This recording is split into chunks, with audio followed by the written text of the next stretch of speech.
शुरू करें सर।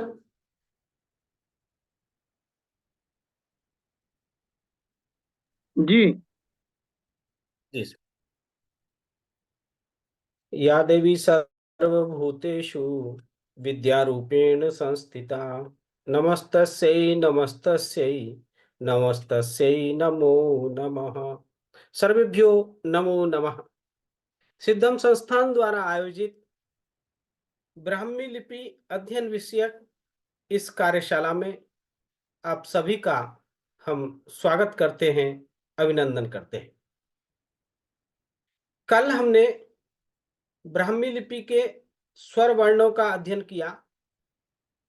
आप लोगों ने बड़े ही अच्छे से मुझे लिख करके भेजा है। मैंने देखा बहुत अच्छा लिख करके भेजा है और उसमें कोई गलती जो है नहीं दिखी मुझे। तो इसी प्रकार से आप अभ्यास करते रहिए और हम लोग आज जो है व्यंजन वर्णों का अभ्यास करेंगे। यदि स्वर वर्णों के विषय में कोई अक्षर आपको समझ में नहीं आया है या कुछ पूछना है तो आप बताइए, मैं फिर से लिख करके बताऊंगा। कोई भी अक्षर यदि आपको समझ में नहीं आए तो आप बताइए, मैं उसे फिर से लिखता हूँ। और हेलो। यदि सब कुछ ठीक है तो मैं आगे बढ़ू। जी हाँ जी, बोलिए। सर, आपने कल जी हम लोग। बोलिए। हेलो। मैं सुना। मेरी आवाज़ आ रही है सर? क्लियर है? हाँ हेलो। जी, आवाज आ रही है। जी जी, आवाज आ रही है। अच्छा, तो जी, आपने। आपकी आवाज आ रही है सर, बोलिए। हाँ, आपने कल हम लोग को स्वर वर्ण में सिर्फ री लिखना एक दिखाया था। हेलो। अच्छा। हाँ। और ग्रुप में हाँ मैंने हाँ हाँ, आपकी आवाज, जी जी। हाँ, ग्रुप में मैंने बाद में देखा तीन और अक्षर का एक मतलब एक फोटो शेयर हो रहा था स्वर वर्ण का। उसमें तीन और एक्स्ट्रा अक्षर देखे थे, जी वो जी। थोड़ा है सर। नहीं, मुझे लगता है शायद आप देर से जुड़े होंगे। कल सभी स्वर वर्णों को मैंने लिख करके बताया था। सभी शायद स्वर आप वर्ण देर से जुड़े देखा होंगे था। या उस, मैंने स्टार्टिंग जी, से ज्वाइन या किया फिर था उस बाद समय में। आप किसी और काम में। सब बाद में री के मैंने बाद सारे स्वर वर्णों को लिख, री ओके, जैसा। फिर से मैं उन स्वर वर्णों को लिख देता हूँ। फिर से मैं स्वर वर्णों को लिख देता हूँ। आप जरा लिख लीजिएगा उनको, है ना। जल्दी से मैं लिख रहा हूँ, आप लोग देख लीजिए। देखिए, ये अ है। ओके, वेरिएशंस नहीं बताऊंगा अभी। और आ लिखने के लिए ऐसा अ बनाइए। अ में आ की मात्रा लगा दीजिए। तो ये हो गया आपका अ और ये आ। ओके। फिर है ई। जो ई है वो तीन डॉट जैसा है, ऐसा जैसा गणित में चूंकि इसलिए का जो निशान होता है ऐसा। और बड़ा ई जो है वो तीन की जगह चार डॉट कर दीजिए। एक डॉट, दो डॉट, तीन और एक, चार। दिखाई दे रहा है? आ ई ई। ओके। जी सर। फिर है उ। और उ जो है अंग्रेजी के एल जैसा है। दीर्घ उ नहीं है, लेकिन आपको लिखना है तो आप जो है एक उ बना करके ऐसा एक उ बनाइए, छोटा उ बनाइए। और उसमें एक उ की मात्रा लगा दीजिए। और उ की मात्रा ऐसे यहां से लेफ्ट टू राइट ऐसे लगेगी। दूसरा तरह से भी आप लगा सकते हैं उ की मात्रा। कुछ अक्षरों में उ की मात्रा अक्षर के नीचे ऐसे स्टैंडिंग लाइन लाइन के रूप में भी लगती है। तो ये भी बड़ा उ हो जाएगा। ओके। और फिर जो रिकार है, ये रिकार कोई अक्षर वहां अभिलेखों में नहीं मिला है, लेकिन आपको लिखना है और काम चलाने के लिए। तो आप ऐसा रॉ, रॉ ऐसा रस्सी जैसा है और रॉ बना करके उसमें एक ह्रस्व विकार की ऐसे एक की मात्रा लगा सकते हैं। ओके। और लू, जो री भी है, ये भी जो है नहीं है, अभिलेखों में नहीं मिलता है, लेकिन आपको लिखना है तो आप या तो इसको ली री ऐसा ऐसा परिवर्तित परिवर्तित कीजिए, या फिर जो है यानी कि इसको लिरी ऐसा बना लीजिए। तो फिर आपके पास ब्राह्मी में लौ है, ये लौ, इसमें ई की मात्रा ऐसे ली और र में भी ह्रस्व इकार। ऐसे आप लिरी लिख सकते हैं, या फिर ये ल बनाइए और इसके नीचे र बनाइए और ऊपर में ई की मात्रा। ऐसे दो तरह से आप लिरी लिख सकते हैं। ओके। फिर ए जो है ऐसा त्रिभुजाकार आकृति है, ये ए हो जाता है। और आई बनाने के लिए सिर्फ ए में एक ए की मात्रा लगानी है। जैसे ये ए बनाया, इसमें ए की मात्रा, इसी प्रकार से यहाँ त्रिभुजाकार ए बनाइए और लेफ्ट साइड में एक ऐसे मात्रा लगा दीजिए, ये आई हो गया। ओके, ये आई हो गया। फिर है ओ, और ओ लिखने के लिए ऐसा ओ लिखना है आपको।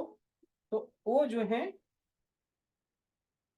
ऐसा जेड जैसा ऐसा होगा, या फिर राइट साइड से लेफ्ट साइड में आकर के ऐसा। ये दोनों प्रकार के आपके ओ ओ हो मिल जाएंगे।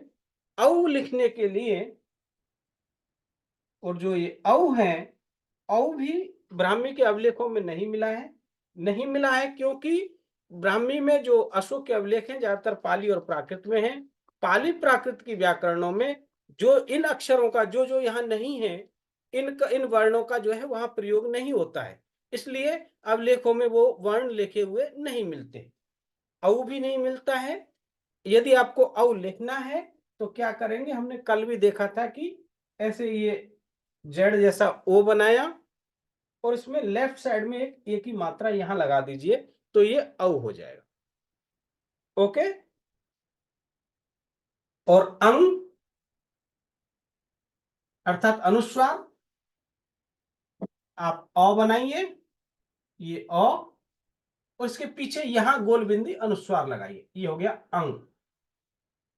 ओके। और अह यानी विसर्ग, तो ये अ और दो पीछे गोला अह। ओके। आप जरा इसका स्क्रीनशॉट ले लीजिएगा, या फिर जो है जल्दी से थोड़ा लिख लीजिएगा, मैं आगे बढ़ूंगा। ओके, आगे बढ़े हम लोग।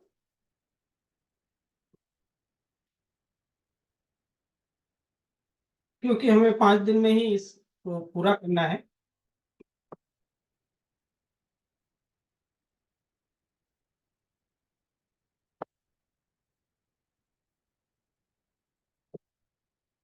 फिर है, अब हमारे स्वर वर्ण पूरे हो गए हैं। अब आते हैं व्यंजन। और व्यंजन में जो जैसे कि हमारा ये क है,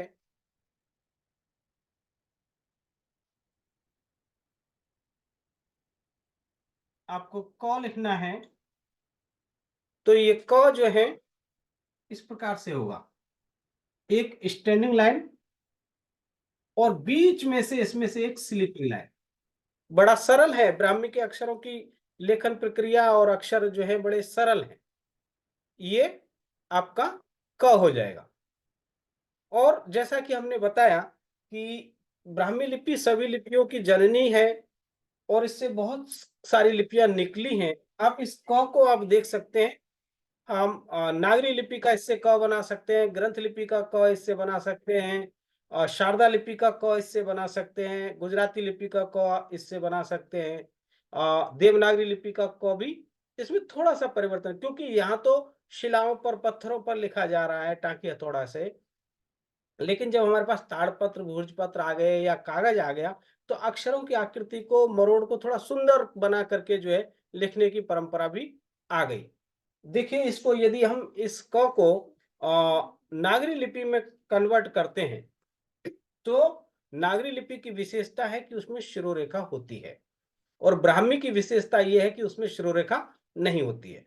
तो इसको यदि नागरी में कन्वर्ट करना है तो क्या करेंगे, देखिए, ये ब्राह्मी का क बनाया, इसके ऊपर नागरी की जो विशेषता है शिरोरेखा लगा दीजिए। ओके। और नागरी लिखने के समय आपके पास लेखन का साधन अब क्या है, कलम आ गई है और ताड़पत्र या कागज आ गया है, तो अक्षर को जो है आप अब जरा थोड़ा घुमावदार, गोल और थोड़ा आड़ा टेढ़ा जैसा चाहे बना सकते हैं। क्योंकि नागरी लिपि में सौंदर्य बहुत है, तो सुंदर बनाने के लिए अब क्या करेंगे, इस हिस्से को गोल कर दीजिए। ओके, और ये जो राइट साइड वाला हिस्सा है इसको नीचे ले जाइए। तो बन गया आपका नागरी लिपि का क। जी सर। आपको अर्थात ब्राह्मी लिपि जो सभी लिपियों की जननी माता है, वो इसमें कहीं ये इस अक्षर में बैठी हुई है। ओके, उसी प्रकार से यदि है तो शारदा लिपि का क जो है ऐसा है, एक सिरोरेखा, एक बीच में स्टैंडिंग लाइन, और एक ये गोला, और दूसरा भी ये गोला। ये शारदा लिपि का क हो गया। ओके, उसी प्रकार से आप यदि ग्रंथ लिपि का क देखें तो ग्रंथ लिपि का क ऐसा है, स्टैंडिंग लाइन, एक स्लिपिंग लाइन, और नीचे गए से गोल घुमाया और ये आ गए। ये ग्रंथ लिपि का क हो गया। तो यहाँ पे भी वो प्लस का जो चिन्ह है, ये क यहाँ ग्रंथ लिपि में भी है। ओके, उसी प्रकार से यदि आप गुजराती लिपि का क देखिए, गुजराती का क ऐसा है। हमारे यहाँ गुजरात से कोई जुड़े हैं क्या हमारे इस वर्कशॉप में? जी सर। तो ऐसा ये गुजराती का क ऐसा है ना? हाँ सही है जी। तो यहाँ पे भी आप देख सकते हैं कि ये ब्राह्मी का जो स्वरूप है यहाँ इसमें बैठा हुआ है। और यहाँ तो जी। और एक साम्यता है, साम्य ये है कि यहाँ भी शिरोरेखा, गुजराती के क में भी शिरोरेखा नहीं है, ब्राह्मी के क में भी शिरोरेखा नहीं है। ऐसे बहुत सारे अक्षर हैं जो डायरेक्ट कॉन्सेप्ट जो है ब्राह्मी से लेकर के बनाए गए हैं। ओके, तो ये आपका एक क हो गया। आगे बढ़ते हैं हम लोग।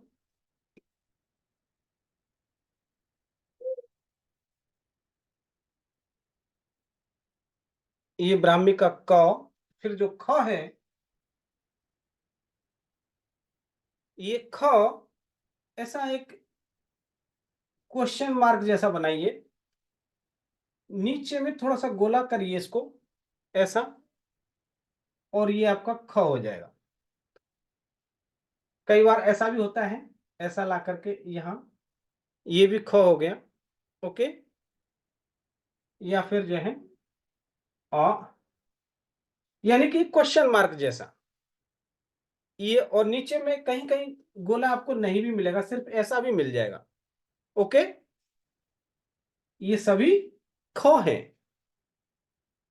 आप लोग लिखते जाइए।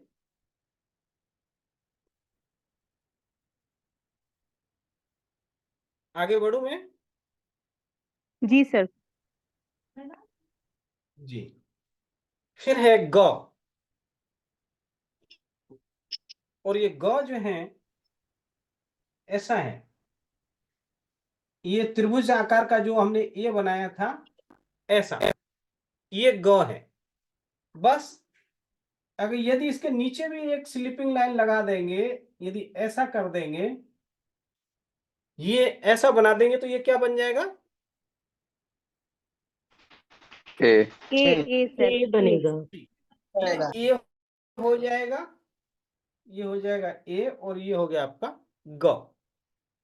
ओके, और इसको भी आप देख सकते हैं, यहां भी नागरी लिपि का, देवनागरी लिपि का ग है। यदि इसमें इस ग में आप शिरोरेखा लगा दें, और ये आगे के हिस्से को जो है थोड़ा ये गोला कर दें, ये पाई जैसा बना दें, आधा स्वरूप आ गया। और सुंदर बनाने के लिए ऊपर के हिस्से से यहां से इसको, इस जॉइंट को हटा दीजिए, इसको स्टैंडिंग लाइन सीधा बना दीजिए, इसको भी सीधा बना दीजिए। तो देखिए, ये जो है ब्राह्मी से इस फॉर्म में जाकर के फिर इस फॉर्म में आपका देवनागरी का ग आ जाता है। ओके, और ये महोदय गॉस जो दोनों लाइनें महोदय जो दोनों लाइनें हैं, नीचे से इसकी जो वो जी, लेवल ऊपर होगी या ऊपर नीचे होगी? वैसे ऊपर से आपकी जो आवाज इसकी थोड़ी कट दोनों रही है, की लेकिन हाइट दोनों दोनों देखिए, दोनों लाइनें समान होंगी, दोनों लाइनें समान होंगी। लेकिन अब वो लिपिक है टाकि हथौड़े से लिख रहा है, हो सकता है एक लाइन जो है पत्थर थोड़ा सा ज्यादा फूट गया, तो बड़ी भी हो सकती है, लेकिन समान होंगी। ओके, और शायद ग का कॉन्सेप्ट जो है गगन से आया हो, जो गगन शब्द है, क्योंकि ये जो है गगन की ओर जो है, ये ये आकृति गगन की ओर इशारा करती है। शायद गगन से जो है ग अक्षर बनाने का कॉन्सेप्ट लिया गया। ओके, क जो है ये कर्तरी शब्द से हो सकता है। कर्तरी काटने वाली जो कैंची है उससे शायद ये क का कॉन्सेप्ट लिया गया हो। अनुमान लगा रहे हैं, वो तो जिसने पहली बार लिपि को बनाया होगा उसने उसके मन में क्या आया होगा या कहाँ से कॉन्सेप्ट लिया होगा, कहीं ना कहीं से कुछ कॉन्सेप्ट लेकर के ही ये अक्षर बने। तो हम ऐसा अनुमान लगाते हैं कि शायद ये ग का कॉन्सेप्ट गगन से लिया गया हो, क का जो है ये इससे कर्तरी से लिया गया हो, कर्तरी शब्द से। ओके, ग हो गया और फिर है जी घ। महोदय। जी, और ये घ जो है ऐसा है, एक मिनट, ऐसा बनाइए और ये नीचे का हिस्सा बहुत ज्यादा मुड़ा नहीं होगा और यहाँ पे बीच में एक और छोटी सी स्टैंडिंग लाइन, यानी उल्टा छाता जैसा। कई बार ये बिल्कुल ऐसा स्ट्रेट ऐसा भी होगा, सर वो बिल्कुल इतना ही। थोड़ा नीचे ऊपर का लिखिए, दिखाई नहीं दे रहा। दिख नहीं रहा अच्छा, है नीचे का।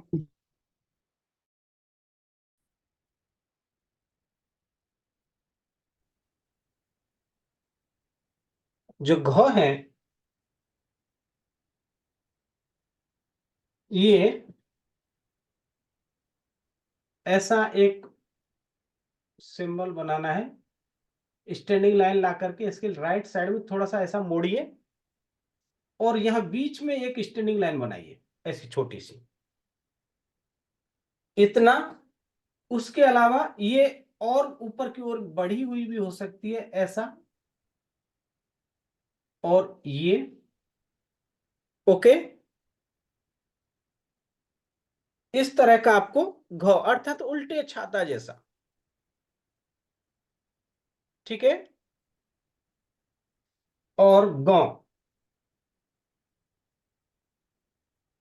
ये ग जो है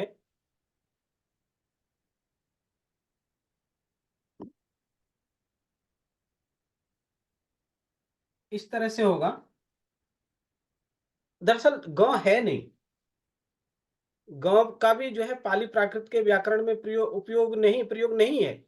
फिर भी आपको बनाना है तो आप, हमारे पास जो है ब्राह्मी में ड है, क्योंकि यहां भी देख रहे हैं ड से बना है, और वो ड जो है ऐसा है, एक स्टैंडिंग लाइन लेफ्ट साइड में, फिर एक जो है एक तिरछी स्लीपिंग लाइन, और फिर इसको एक नीचे की ओर ऐसे लेके जाइए, एक जो है कुर्सी का एक पैर जैसा। ओके, तो ऐसा ड है। अब आपको ड के पीछे ये देवनागरी का कॉन्सेप्ट वाला जो बिंदी है इसको लगा दीजिए यहां, तो ये आपका ग हो जाएगा, काम चलाने के लिए। ओके,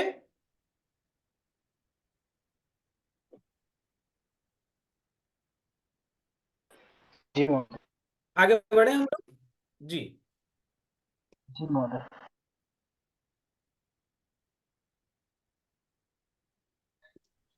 हेलो, हरिओम सर, प्रणाम करते हैं। जी बोलिए। जी जी, सर, जो अभी अभी आपने माँ का स्वरूप बताया है, इसका स्वरूप हमने थोड़ा हम्म, सा अलग पढ़ा है। जी जी, सी जैसा। हाँ जी सर, जी सर, यस यस यस जी, यस, बिल्कुल ऐसा सर। ना। जी सर। हाँ, वो दरअसल वो एक ऑथेंटिक जो है मुझे बुक नहीं लगी जहाँ पे ये था, इसलिए मैं उसको जो है बताने से थोड़ा सा मतलब मुझे कहीं मिला नहीं है, डा तो मुझे मिला है, और क्योंकि ये अक्षर कहीं अभिलेखों में पढ़ने को मिला नहीं, इसलिए मैं इसको दिखाने लिखने में थोड़ा सा संकोच करता हूँ। ठीक है, इसको भी रखिए ध्यान में, और यदि कहीं मिल जाए तो इसको भी आप गांव समझ करके जो है, आपका पाठ अगर बैठ रहा है तो अवश्य ही इस सिंबल को आप गांव पढ़ सकते हैं। ओके, जी सर, जी। जी। हाँ, किंतु सर आपने जो बताया माँ का स्वरूप, क्या वो किसी अभिलेख में मिलता जी। है? नहीं नहीं, वो तो हम देखिए, ग तो मैंने बताया कि पाली प्राकृत में ग वर्ण ही प्रयोग नहीं हुआ है, और अभिलेख जो है पाली प्राकृत में लिखे हुए मिल रहे हैं, इसलिए अशोक के अभिलेखों में ये ग अभी मिला ही नहीं। हम तो काम चलाने के लिए, ये देखिए हो क्या रहा है, आ, कुछ जगह मैंने देखा कि एक जो है कल्पसूत्र ग्रंथ है, जैन परंपरा का बड़ा ही धार्मिक ग्रंथ है और बहुत पॉपुलर ग्रंथ है, और उसको कई जगह जो है ब्राह्मी लिपि में लिखा गया है। अभी मॉडर्न रूप में, मॉडर्न जो है कुछ लोगों ने ब्राह्मी सीख करके उस कल्प सूत्र को जो है ब्राह्मी में कन्वर्ट किया। तो जो है वहाँ कुछ कहीं कुछ अक्षरों की ऐसे जरूरत पड़ी जो नहीं थे, तो ऐसे वो जुगाड़ करके बनाए थे। मैं उस प्रोजेक्ट में को मैं थोड़ा बहुत मैं देख रहा था, तो इसलिए मैं आपको वो जो है बताया हूँ। ठीक है। जी सर, और जी सर। सर, जी एक रिक्वेस्ट है। अ, जी। पहले हम क्लास कर ले, उसके बाद ये डिस्कशन कर ले, क्योंकि फिर बीच बीच में फ्लो छूट रहा है। अच्छा।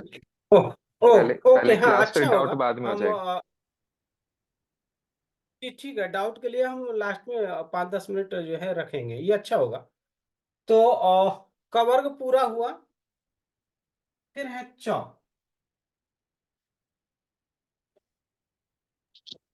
ये चौ जो है, देखिए ब्राह्मी लिपि की एक और विशेषता है कि वर्ग का पहला अक्षर जिस आकृति से ले जो है, जिस आकृति को लेकर के बन रहा है, दूसरे अक्षर भी कहीं ना कहीं उस आकृति को फॉलो करते हुए, उसमें थोड़ा सा परिवर्तन करते हुए जो है बनते हैं।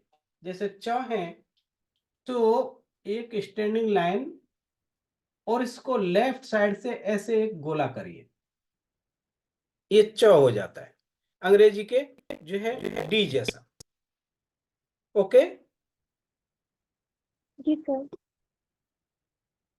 जी। और जो छ है, छ में भी आदि आकृति ये च का प्रयोग हो रही है। इस प्रकार से एक छोटी सी स्टैंडिंग लाइन, इसको गोला घुमा करके लाइए, ऐसा ठ जैसा, ऐसा बना करके, और बीच से एक स्टैंडिंग लाइन खींच दीजिए। मैं फिर से लिख रहा हूं, यानी कि जो है एक एप्पल जैसा स्टैंडिंग लाइन, यहां से इसको लेफ्ट की से राइट की ओर गोला ले गए और एक खींच दिया। ओके। जी ये सर। स्टैंडिंग लाइन बीचा बीच में भी हो सकती है, या फिर कहीं लेफ्ट या राइट साइड में भी थोड़ी सी जा सकती है। ओके। फिर से लिख रहा हूं, ऐसा भी। ठीक है, ये आपका छ हो जाएगा। अब देखिए नागरी लिपि में भी छ ऐसा है, एक स्लीपिंग लाइन, स्टैंडिंग लाइन, यहां से लेफ्ट में गोला किए ऐसा, बीच में से ये जो बीच में से दो हिस्से हो रहे थे वो इस प्रकार से यहां ऐसे होते हैं, और ये नागरी लिपि का छ बन जाता है। जैन नागरी में भी ऐसा ही छ है। जैन नागरी भी एक लिपि है, आगम ग्रंथ जो है के पांडुलिपियां मिलते हैं, और वहां पे भी ऐसा छ प्रयोग हुआ है। तो ये कॉन्सेप्ट भी ब्राह्मी से आया है। ओके। तो ये आपका छ हो गया।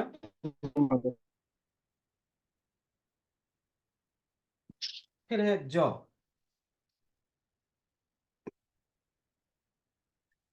और जौ जो है, एक तो ऐसा है अंग्रेजी के ई जैसा, एक स्टैंडिंग लाइन, इसमें ऊपर से जो है राइट साइड के लिए एक स्लीपिंग लाइन, बीच में एक स्लीपिंग लाइन, और नीचे से भी एक स्लीपिंग लाइन, बिल्कुल अंग्रेजी के ई जैसा। ओके। और दूसरा जी जो है सर। थोड़ा सा, थोड़ा ऐसा गोल घुमावदार, उल्टा 3 नंबर जैसा। ओके। तो ये ठीक तीनों हो है। जाएंगे आपके जॉ। जी सर। ठीक है जी। फिर है झ।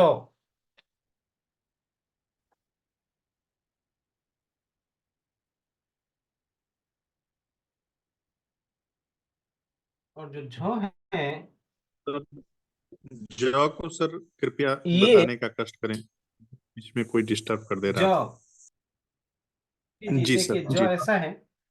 आप ऐसा करिएगा, मेरा जो स्क्रीन है ना उसको आप पिन कर लीजिएगा, तो फिर बीच में कोई बोलेगा तो वो नहीं आएगा। मेरा बोर्ड ही आपको दिखाई देगा। Okay sir. अपने जिस भी डिवाइस पे आप देख रहे हैं वहां पे आप मेरे बोर्ड जहाँ है उसको पिन कर लीजिए। तो ये जो है दो तरह से होगा।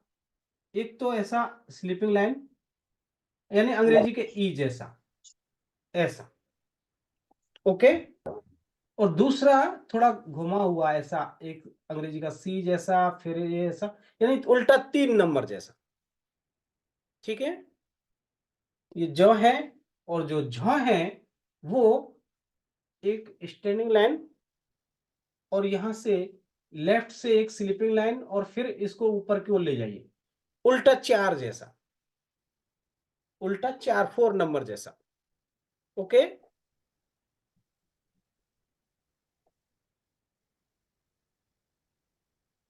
जी सर। जी सर। जी, जी सर। और यो, सर 3 कैसे करेंगे, नहीं समझ में आ रहा है सर, एक बार अगर बोल देंगे तो। वहां पे तीन तीन डॉट होंगे, 3 डॉट होंगे, 3 डॉट पे आप क्लिक करेंगे तो वहां पिन ऑप्शन आएगा। मेरा जो स्क्रीन, जहाँ मेरा स्क्रीन नाम दिख रहा है, ये मेरा स्क्रीन दिख रहा है, वहां पे लेफ्ट साइड में 3 डॉट होंगे, उस पर क्लिक करिए आप तो वहां पिन ऑप्शन आएगा, और उस पे तो यो, देखिए यो भी अ, देवनागरी के यो जैसा ही है, ये नहीं, यो अलग है, ऐसा एक स्लीपिंग लाइन। जी, किसी के यहाँ से आवाज आ रही है, कुछ एक्स्ट्रा आवाज आ रही है, कृपया माइक बंद कर लें। एक स्लीपिंग लाइन, फिर एक स्टैंडिंग लाइन, और लेफ्ट से राइट की ओर ऐसा घुमाइए, ये होगा आपका यो। फिर से बना रहा हूं, थोड़ा छोटा बनाऊंगा, ये ऐसा यो, ओके, या फिर ये ऐसा,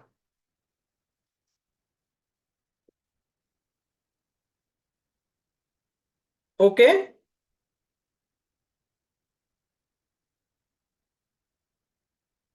जी। Yes sir. आगे बढ़े जी, आगे बढ़ते हैं। तो च छ जो यो, ये हमारा चवर्ग पूरा हुआ।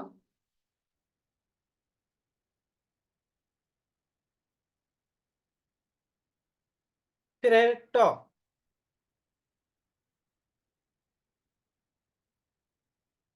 और ये ट ऐसा है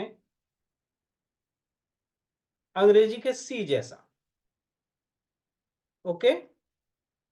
यानी कि जो देवनागरी का ट है उसका सिर्फ ऊपर के हिस्से को हटा दीजिए। ये देवनागरी में ऐसा ट बनाते हैं हम, श्रोरेखा और ये लगा के, सिर्फ बीच की स्टैंडिंग लाइन हटा दीजिए, श्रोरेखा को हटा दीजिए, तो ये आपका, ये इतना, ये हो जाएगा आपका ट, ओके। तो इसको यदि आपको देवनागरी में कन्वर्ट करना है, सिर्फ बीच में एक स्टैंडिंग लाइन लगाइए और शिरोरेखा लगा दीजिए, ब्राह्मी से देवनागरी का ट हो गया, ओके। फिर है ठ, ठ भी सरल है। मैंने बताया था कि ब्राह्मी में कई वर्ण, कई वर्ग जो है पहली आकृति जैसी बनी है उसी आकृति में कुछ परिवर्तन करके बना दिए जाते हैं।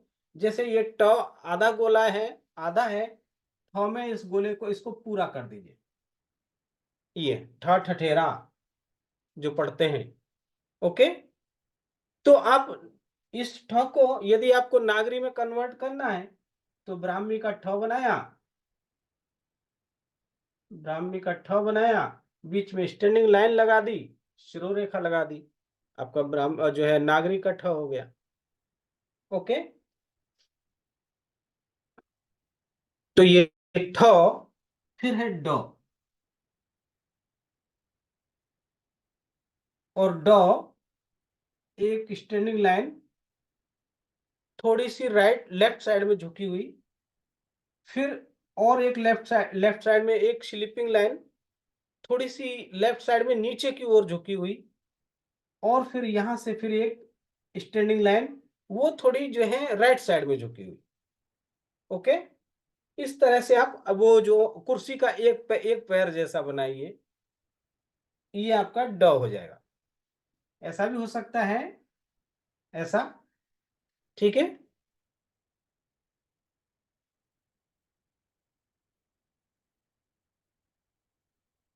आगे बढ़े। जी सर। जी, फिर है ढ। ढ भी बिल्कुल सरल है।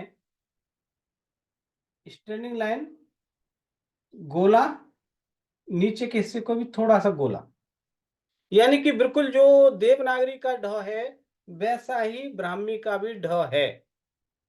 कभी कभी ये परिवर्तन होगा तो सिर्फ इतना, ऐसा। ओके, बाकी ये जो है ऑथेंटिक स्वरूप ये है। ये ढ जो है, ढ ढक्कन की जो कहावत है शायद इसी से आई हो, ये नो चेंज है। ब्राह्मी से अब तक कई लिपियों में परिवर्तित नहीं हुआ, ढ ऐसा ही है। ओके, फिर है न, और न ऐसा है अंग्रेजी के आई जैसा, एक स्टैंडिंग लाइन, नीचे स्लीपिंग लाइन, ऊपर स्लीपिंग लाइन। ओके, ये हो गया आपका न, अंग्रेजी के आई जैसा।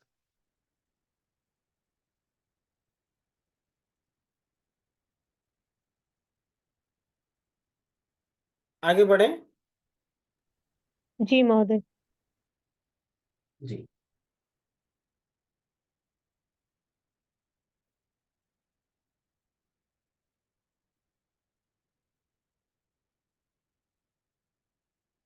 सर अड़ा में जो है ऊपर वाली लाइन छोटी होगी क्या थोड़ा सा? नहीं नहीं नहीं, समान होंगी, दोनों समान होंगी। ठीक है, दोनों समान होंगी। ओके, अंग्रेजी के आई जैसा।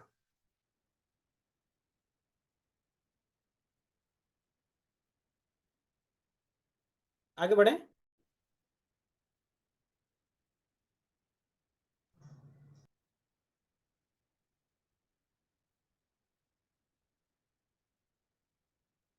फिर है तो,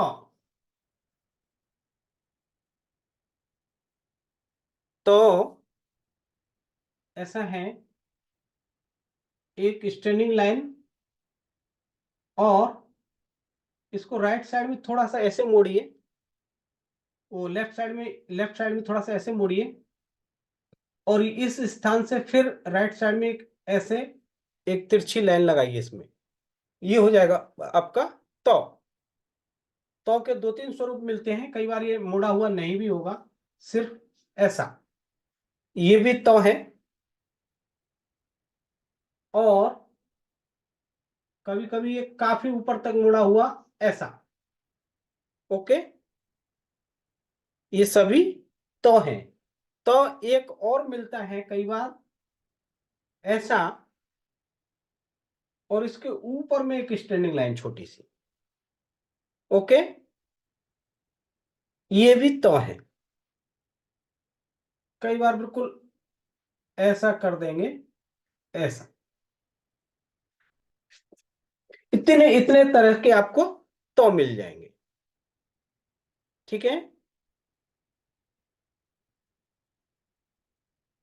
और ये वाला तो जो है खाली शिरो रेखा लगा के, देखिए मैं फिर से बना रहा हूं, ये ब्राह्मी का तो बनाया, इसमें ये शिरो रेखा लगा दी, और ये जो है 9वीं 10वीं की शताब्दी के अभिलेखों में, नागरी लिपि के अभिलेखों में भी मिलता है।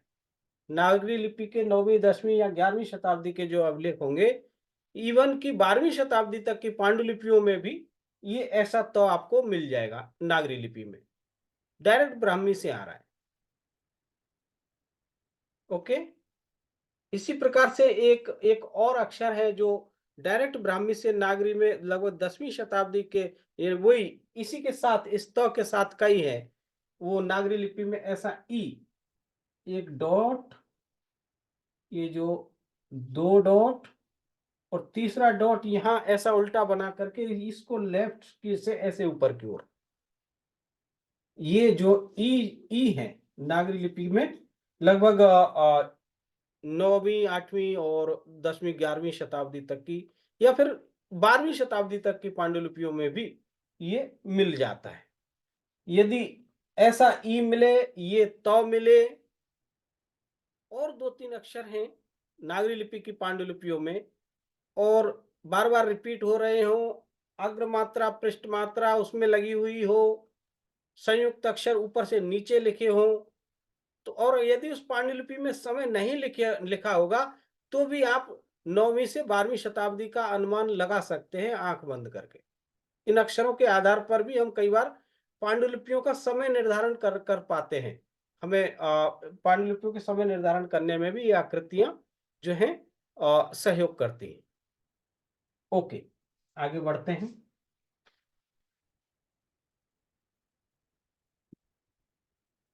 तो हो गया थ, और ये थ ऐसा है,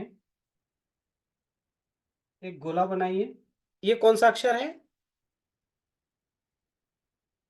ठ ठ ठ और से ठ ठठे जी, सर।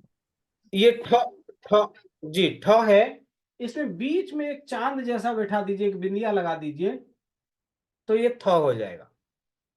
ओके, तो ठ और थ में सिर्फ इतना अंतर है, यदि बीच में ये बिंदिया गोला लगा हुआ है तो थ हो जाएगा, और बीच का हिस्सा यदि खाली है सिर्फ इतना है तो ये ठ हो जाएगा। ओके,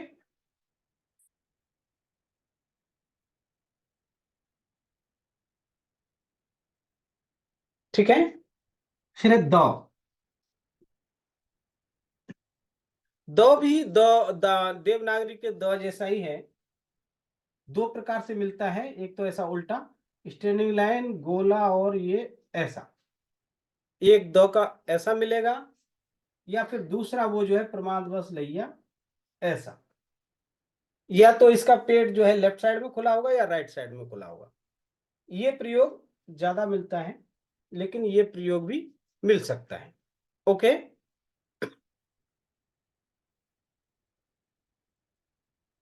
आगे बढ़े हम लोग।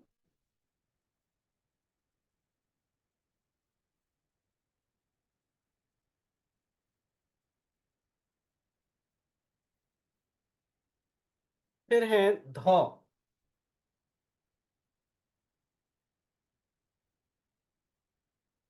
और ये ध जो है अंग्रेजी के डी जैसा है, एक स्टैंडिंग लाइन बनाइए और ऐसा अंग्रेजी का डी जैसा जोड़ दीजिए, ये हो गया आपका ध। कई बार ये ऐसा घुमा हुआ भी अभिलेखों में मिलता है। ओके, दो प्रकार से आपको ध मिल जाएगा, और शारदा लिपि में ध जो है ऐसा है, ऐसा, ये शारदा लिपि का ध हो जाता है। तो शारदा लिपि का ये ध का कॉन्सेप्ट भी ब्राह्मी से ही आया है, मतलब सेम डिट्टो आ गया। सर प्लीज दो के बारे में फिर से एक बार आगे दिखाइए बढ़, सर। दो। जी देखिए, ये अंग्रेजी ध ना अंग्रेजी के डी जैसा है, एक स्टैंडिंग लाइन बनाइए और यहां से जो है एक इसमें एक चंद्र आधा अर्ध चंद्राकार इसको स्वरूप दीजिए। कभी कभी कहीं अभिलेख में आप ये जो हिस्सा है ये गोलाई वाला हिस्सा जो राइट साइड में है, उसके बजाय ये लेफ्ट साइड में भी ऐसे मुड़ा हुआ हो सकता है। और सर ये जो दो ध है, नहीं, दो सर, दादाजी का जी दो, दादाजी का डकार दो। सर, डकार। अच्छा, जी जी जी जी, देखिए द भी द जैसा है, सिर्फ उल्टा है ऐसा।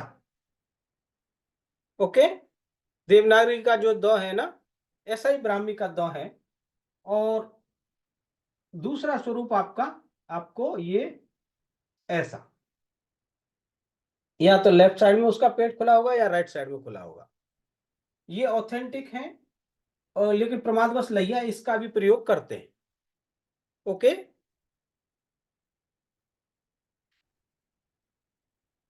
आगे बढ़े।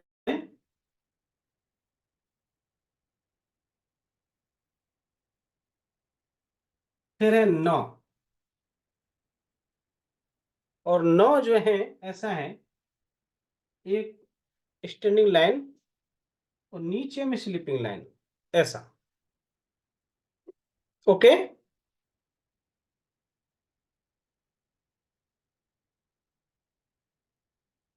और यदि इसके ऊपर भी स्लीपिंग लाइन लगा देंगे तो क्या बन जाएगा? बड़ी अणा। नो। मूर्धन्य न ना बड़ी ना। न मूर्धन्य न ये नौ हो जाएगा। ओके, अच्छा लगा, आप लोग बिल्कुल जो है तन्मयता से अध्ययन कर रहे हैं और चीजों को समझ पकड़ रहे हैं बहुत अच्छे से। नौ और नौ में सिर्फ इतना ही अंतर है। अब देखिए, इस नौ को भी यदि आपको नागरी लिपि में का नौ बनाना है तो सिर्फ इसको रोटेट कर दीजिए, इस हिस्से को, ये जो स्टैंडिंग लाइन है इसको घुमा दीजिए, अर्थात ये नीचे की स्लीपिंग लाइन यहां आ जाएगी ऐसे, और बीच की जो स्टैंडिंग लाइन है वो यहां आ गई। ठीक है, रोटेट करने पर अब हमको इसमें जो है नागरी लिपि की विशेषता लगा देनी है कि नागरी लिपि में शुरू रेखा होती है। शुरू रेखा लगा दी। अब हमारे पास लिखने के लिए कलम है, क्यों ना इस हिस्से को थोड़ा सा अच्छा बना दें। तो बन गया नागरी लिपि का लौ नौ। ओके, ब्राह्मी से डायरेक्ट ये जी, तो तवर्ग पूरा हुआ। फिर है पौ,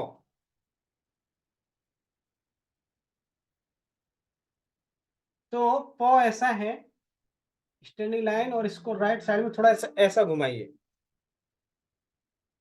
ओके, पौ हो गया। और यदि ये उल्टा हो जाएगा, ऐसा हो जाएगा तो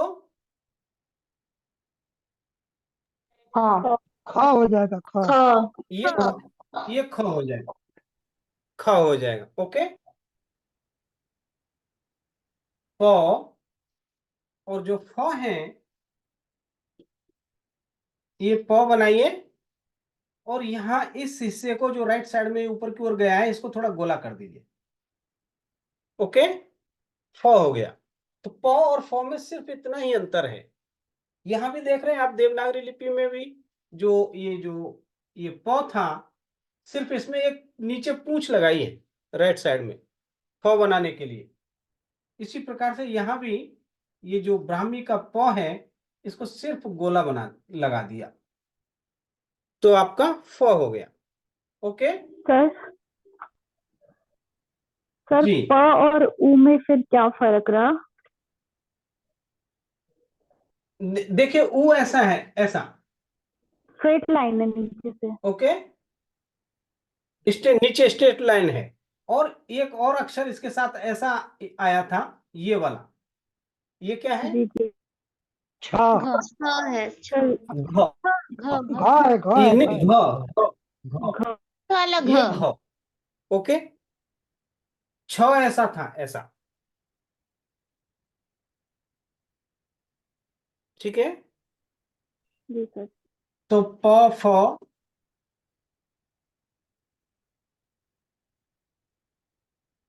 फिर है ब, और ब जो है बॉक्स जैसा है, एक स्टैंडिंग लाइन, एक स्लीपिंग लाइन, नीचे स्लीपिंग लाइन, और राइट साइड से एक स्टैंडिंग लाइन, ब बॉक्स जैसा, चौकोर बॉक्स। ओके, ये भी देखिए आप, इसको भी आप देवनागरी में कन्वर्ट कर सकते हैं। कैसे? देखिए, ब्राह्मी का ब बनाया, ठीक है, एक स्टैंडिंग लाइन लगा दीजिए सीधा, स्लीपिंग लाइन ऊपर शिरोरेखा लगा दीजिए, और इसके पेट में एक स्टैंडिंग लाइन लगा, ऐसा पेट काट दीजिए, तो ये आपका ब हो गया। फिर और सुंदर बनाने के लिए इसको आप शिरोरेखा, स्टैंडिंग लाइन, बीच वाले बॉक्स को गोला बना दीजिए। हो गया देवनागरी का ब। ओके, तो इस ब में भी ब्राह्मी विराजमान है, नागरी लिपि के ब में भी ब्राह्मी है, ब और भ। और भ जो है ऐसा ही आप ड जैसा बनाइए, एक स्टैंडिंग लाइन छोटी लेफ्ट साइड की ओर लाइए उसको, फिर इसको राइट साइड की ओर ऐसे ले जाइए और बीच में यहां भी एक स्टैंडिंग लाइन खींचिए, तो ये आपका भ हो जाएगा। भ दो तीन प्रकार का मिलता है, ऐसा भी आपको मिलेगा, ऐसा, या फिर ऐसा एक अर्धचंद्राकार जैसा बनाया और यहां से एक ऊपर में तिरछी रेखा खींची और यहां लेफ्ट साइड में एक और रेखा खींच दी, तो ये इतने प्रकार से आपका भ मिल जाएगा। ठीक है, यस सर। जी सर। जी। फिर है म। और म ऐसा है, एक अंग्रेजी के यू जैसा बनाइए, इसके नीचे अंग्रेजी का ओ जैसा या ना ये गोला बना दीजिए, तो आपका म हो जाएगा। या फिर पहले आप एक गोला बना लीजिए और इसके ऊपर एक अंग्रेजी के यू जैसा बैठा दीजिए। ओके, गोला भी थोड़ा ज्यादा मोटा ना हो।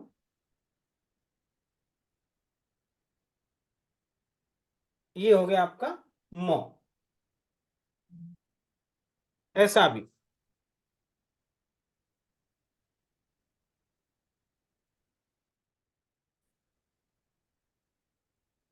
ठीक है।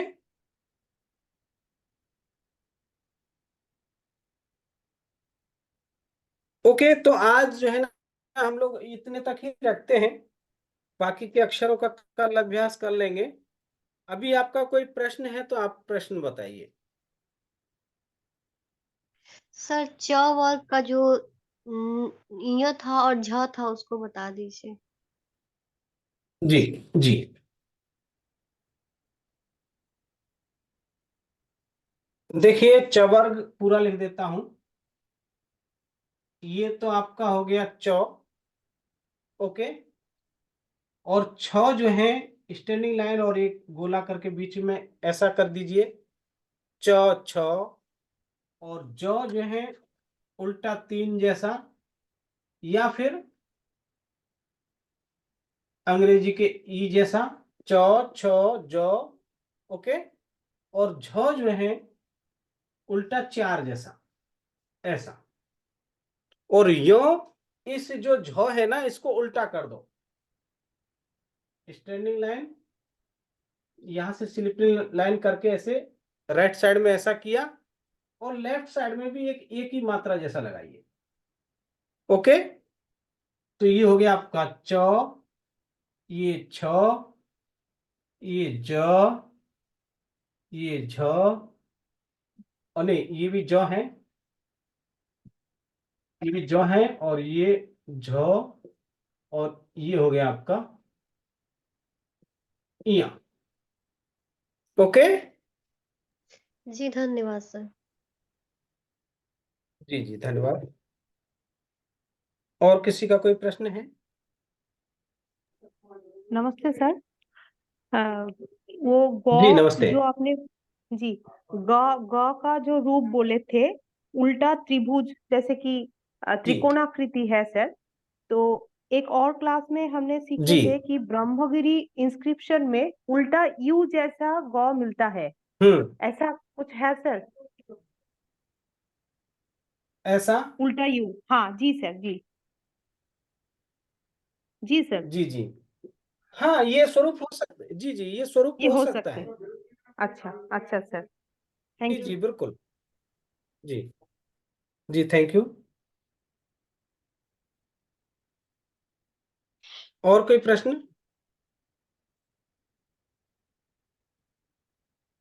यही स्वरूप, ये जो स्वरूप है ये तो के लिए भी कुछ अवलेखों में मिला है, ऐसा ऐसा। ओके, और किसी का कोई प्रश्न नहीं है ना?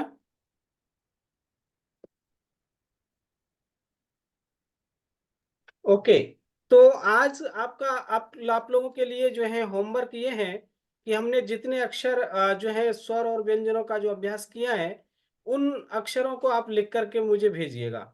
और दूसरा ये है कि वो जो वॉइस मैसेज वाला आज कुछ जो है काफी समय तक चला, वो पता नहीं चल रहा था कि ये क्या है। कृपया ऐसा कुछ ना करें कि जिसके कारण से लोगों को परेशानी हो। ठीक है? सर एक सर रिक्वेस्ट क्लास की आपने रिकॉर्डिंग मुझे आएगी ना? सर, वो कल कल का अच्छा, क्लास का जो रिकॉर्डिंग के लिए पीपीटी था सर, पीपीटी थोड़ा भेज शेयर जी करेंगे तो अच्छा रहता। सर उसमें जैसे थोड़े कुछ करेक्शन करने हैं, मैं अच्छा आपको अच्छा शेयर करूंगा, उसको करेक्शन करके ओके शेयर सर करूंगा। जैसे जी कल आई थी रिकॉर्डिंग आएगी ना, क्योंकि स्टार्टिंग में कुछ छूट गया था। हाँ, रिकॉर्डिंग अच्छा, जी जी, मैं बारिक सर से बात करूंगा सर। रिकॉर्डिंग के लिए, और यदि हो सकेगा तो जरूर उपलब्ध कराएंगे। हेलो थैंक यू उत्तम sir.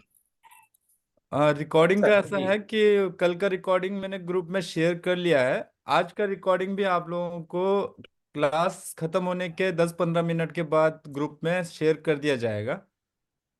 Okay sir, thank you. जी अच्छा, जी बहुत बहुत धन्यवाद। जी जी, जी सर। ठीक है, सभी का खूब खूब धन्यवाद। Thank you.